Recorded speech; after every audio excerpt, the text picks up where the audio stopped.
also, I think I may give my own personal review about Marvel vs. Capcom 3 because I got a few things to say about this game. I was actually about ready to say something there, but anyway, kind of caught the monster and I in a bit of a in the middle of a conversation right as I hit record, but that's okay. You know, now you kind of, I think at the same time, dude, I think a lot of people who, kind of expected you to get Marvel vs. Capcom, I think they're kind of I think they'll eagerly await that review, just like they will Nightfall and everything else.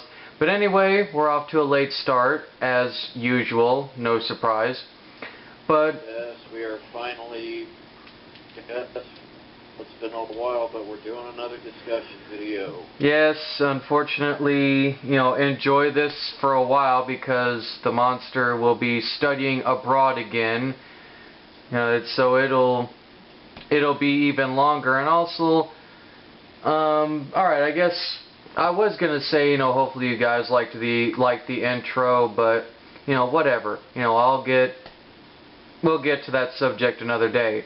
But jumping right straight into it, I think the first half of our discussion, because we got a numerous amount of topics, but I think we're going to each shortly talk about them. And I think the first one is one that actually, our good friend Zipblock Gory had actually talked about, Ian, and that was the fact of how female comic book characters, I can't talk tonight, are rather objectified, like they're not written well, or they're basically portrayed as sluts or bimbos. And this is something that's kind of bothered me for a while, and this is just from not only me doing my lesser known but awesome heroes, but just stuff I've noticed from re-watching clips of like Justice League Unlimited and certain excerpts from comics and stuff. Like, that stuff that I said about the Huntress was not made up, and I think to me that's where the line kind of got drawn, because it's like really a threesome between Hal Jordan and Lady Blackhawk. It's like, okay, now I think it's about time that this gets talked about. Yeah, I think about this new live-action Wonder Woman TV series that they've got in the works that they are planning. That's something that a lot of people will react quite strongly to once I bring it up. But I gotta say, it sounds like a horrible idea, simply because that they're pretty much taking all of the inner strength and things that make Wonder Woman unique, and instead they're making her into a preppy, stuck-up cheerleader-esque bitch. And that's one thing that annoyed me too, is the fact that she's not an Amazon princess. She's not, she doesn't have, strength. She's not as strong as the stone of the earth, as they say. She's not, blessed with, the wisdom of Athena. She's, not got the beauty blessed to her by Aphrodite or any of that shit. No.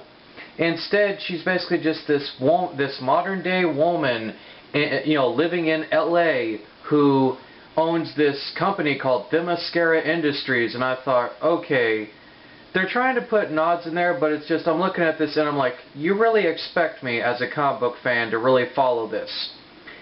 Seriously. Yeah. Even I will admit, as bad and campy as the Adam West Batman series was, and as bad as the Linda Carter series was, at least Linda Carter's was faithful to who Wonder Woman was. Yeah, and I mean, it seems like that is the only thing from Wonder Woman that actually gets her personality and her character traits right. And I mean, don't get me wrong. I mean, the animated movie for Wonder Woman, it was a great origin movie, but I think the one thing that throws a lot of people off about Wonder Woman, and even I feel somewhat uncomfortable just because of how I kind of know her character, is that, look, Diana is an Amazon. She is a warrior. But the one thing that they did, and you brought this up off camera before we started this, and it is a very, moot and good point, is that in Justice League Unlimited, Crisis on Two Earths, and all these other incarnations of her in animation, she's been portrayed as this hot-headed, almost like, chauvinistic type woman who just hates all men, hates what they stand for, and that basically she is just out to beat the shit out of everyone that she sees, and that when she doesn't get her way, she breaks stuff. Yeah, it's just that, I watch episodes of Justice League and Justice League Unlimited, and I look at her and she's like, if she feels this strongly against men, then why is it that she's trying to protect the world of men, And that's one thing that I don't think a lot of comic book fans. And I think that's one thing that a lot of comic book fans or casual comic book fans that are coming into this generation don't understand, is that the Amazons of Themyscira, they are not these cynical women. They are women who stand for peace, for love, for kindness. They were wronged by men, but while they are warriors at heart, they also sent Diana as their ambassador of peace to the world, and she is one of DC's Holy Trinity. Although, in the creators of Justice League Unlimited, they actually said that the reason why like Wonder Woman is really hot-headed and has a bad temper and all this stuff is because that as she kind of goes through a character arc, because as at the beginning of the show she becomes Wonder Woman, and then by the end of the show, then she's a lot more passive, and she's a lot more calm and easygoing, and more like the Wonder Woman that we know from the comics, where she's very slow to anger and very loving and compassionate towards her fellow humans, and not hateful towards men, but rather are very loving and accepting of men. And I think that's the one thing that people always misconstrued about her character. And I think one thing that angers me too is that, look, Wonder Woman was created in the 30s. She was a Rosie the Riveter type character.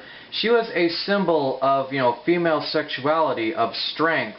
She was a woman who was not only strong and beautiful, but she could literally go toe-to-toe with even the likes of Superman.